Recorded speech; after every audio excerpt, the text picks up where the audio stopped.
If you know what HARP is, you'll make the connection.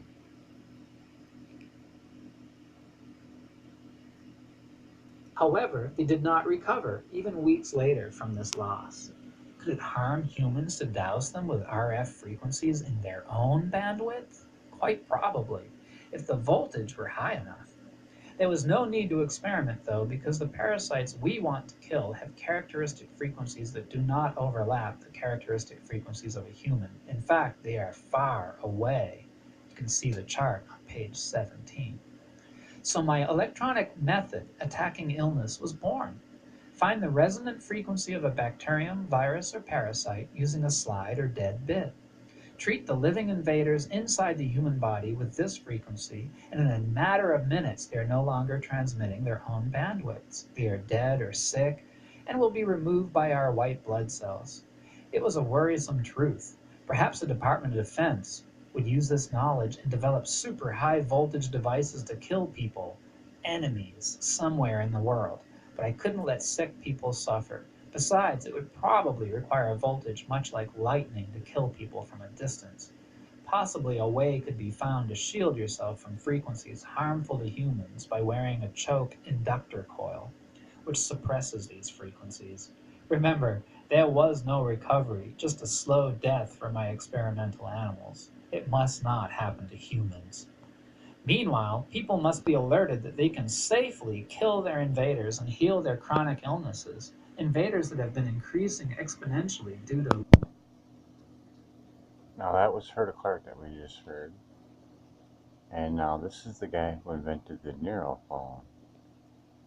And this is what he's got to say about HARP. This same kind of signals in the same frequency range, can affect human mood. The human brain operates on very low frequencies. For example, when we're thinking, actively, we're generating about 13, 14 cycles per second. When we're meditating, we're generating 8 cycles per second. And when we're asleep, the brain waves are running at about 4 cycles per second. And HARP is capable of generating all of these frequencies. These kinds of signals can control the human brain.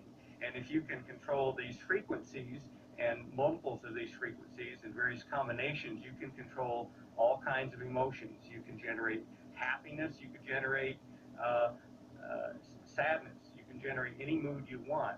We are immersed in ELF waves. And those, as far as I know, maybe they are affecting us, but but these waves are minuscule compared to those. The issue of ELF, extremely low frequencies affecting mental states of individuals, is not new. It goes back to Yale University and the work of Jose Delgado, which is well recognized in the literature. He started first using implants in the brain. He then used radio frequency with implants, and eventually he found that energy at 1/50th of what the Earth naturally produces could, in fact, in certain frequency ranges, trigger huge mood swings. I know the physical effect, but not the biological effect. It's a different area. I was considered a child prodigy in electronics. My entire life has been devoted to the study of the effects of electromagnetic energies on the human mind. When I was 13 years old, I invented a device that transmits sound to the human brain using electromagnetic waves. So this is my field. I've been studying this field for over 40 years. And HARP scares me because I know what it can do to control the human mind. I'm not sure that the people involved with HARP are aware that humans are made up of energy, that the energy fields of Earth and humans are closely aligned. I don't even understand what you mean by energy. Humans are made up of energy. What does that mean? Like balls of energy. We're made up of electricity and magnetic energy, just like the Earth. Are humans made up of energy? Well, they say we're 90% water, but the rest of it is an electrochemical, and that's a form of energy, yes. All living things are. Now you heard he just said water, right? 90% water? Whatever the percentage is. Let's not get technical on that part. But Norton Andrew Weber, AquariusTheWaterbird.com. Go check it out. I know people have their thoughts on distilled water, but energy, just like a battery. But look at this one. Today I'm going to show you the difference between distilled water, reverse osmosis filtered water, and regular tap water. I will apply two methods to do this. The first one involves the use of a TDS filter. Okay, we're gonna pass the TDS stuff. Which is not filtered in any way, and electrolyzes the tap water. The current. Let's get started.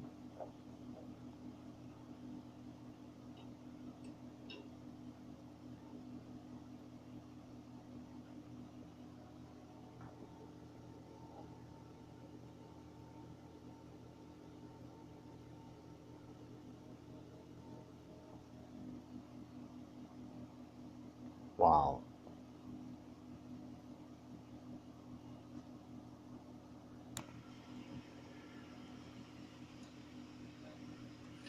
What most people have in their bedroom is they have a power point right here next to their head on either side of the bed.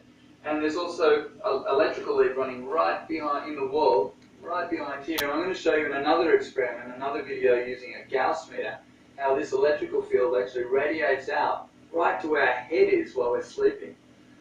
So I think it's particularly important for myself to be earthed while I'm sleeping in an electrical field such as this. So again, I've got my multimeter.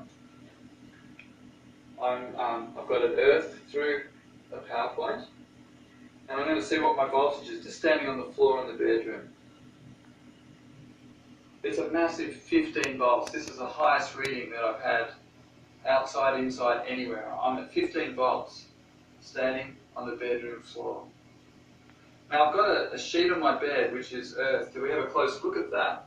You're going to see it's got silver thread running through it. It connects in here with a lead and goes into the earth socket in the power point. Alternatively, you can run it out a window and use the earthing rod I showed you before. So let's see what happens to my voltage when I sit on the bed fully closed. Let's see what happens. So I'm at around 15 volts as I was before.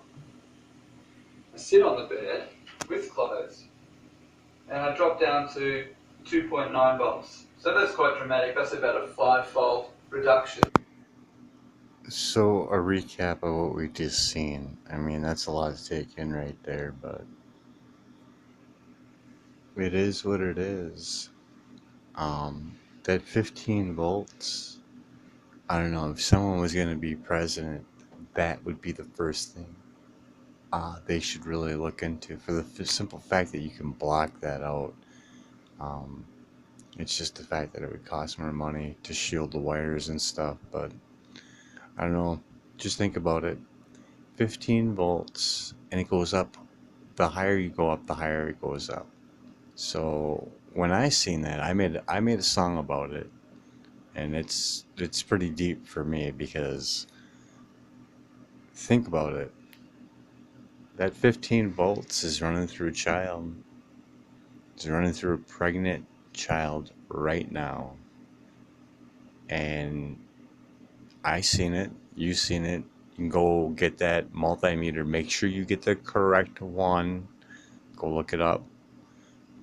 Just type in body voltage, or go type in, which I don't make any money on, I have no connection with them whatsoever, is EMF for less, but that is just huge. And if you watch the rest of Herta Clark, I mean, she just stated that your first one releases more. It's not until your third one, but you know, that's constant. And then another video, if you watch it all the way through, you still get it when you're underneath power lines. And if you want to test this, I don't have any access to any long tube light bulbs, but you can get a long fluorescent tube and go find yourself a power line, make me a video, go stick it up as high as you can up in the air above a high power line, and watch that thing light up. Make sure it's dark out and watch it light up. Nikola Tesla used to do it all the time, and he stated you can control the human brain between 6 and 8 hertz. And if you check out my human the Schumann resonant frequency was at Max Planck Institute, where they took healthy students and brought them down in the bunker to do a test, and they removed the Earth's frequency, and they got sick. And he flipped on a switch with it on, and it came back. Well, just recently, last month, MIT released the fact that they can manipulate DNA with radio frequencies. This stuff is wreaking havoc on us, and it's so minute that you won't pick it up. This is Brian. Peace.